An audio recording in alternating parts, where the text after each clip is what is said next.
ప్రస్తుతం శ్రీశైలంలో వెదర్ పరిస్థితి అయితే ఇలా ఉంది.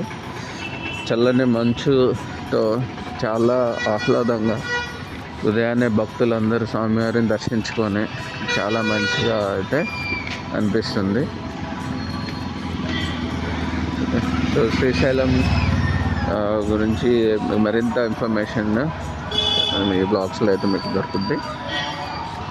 సో ప్రస్తుతం మనం ఉన్నది శ్రీశైలం మల్లికార్జున భ్రమరాంబిక దేవస్థానానికి సంబంధించిన మెయిన్ రోడ్ అన్నమాట ఇది.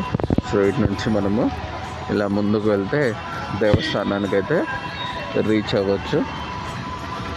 ఇక్కడ మనకి లెఫ్ట్ సైడ్ చూస్తే ఉచిత హాస్పిటల్ ఉంది, ఉచిత వైద్యశాల. అలాగే మరింత ఇన్ఫర్మేషన్ కోసం మన ఛానల్ని సబ్స్క్రైబ్ చేయండి.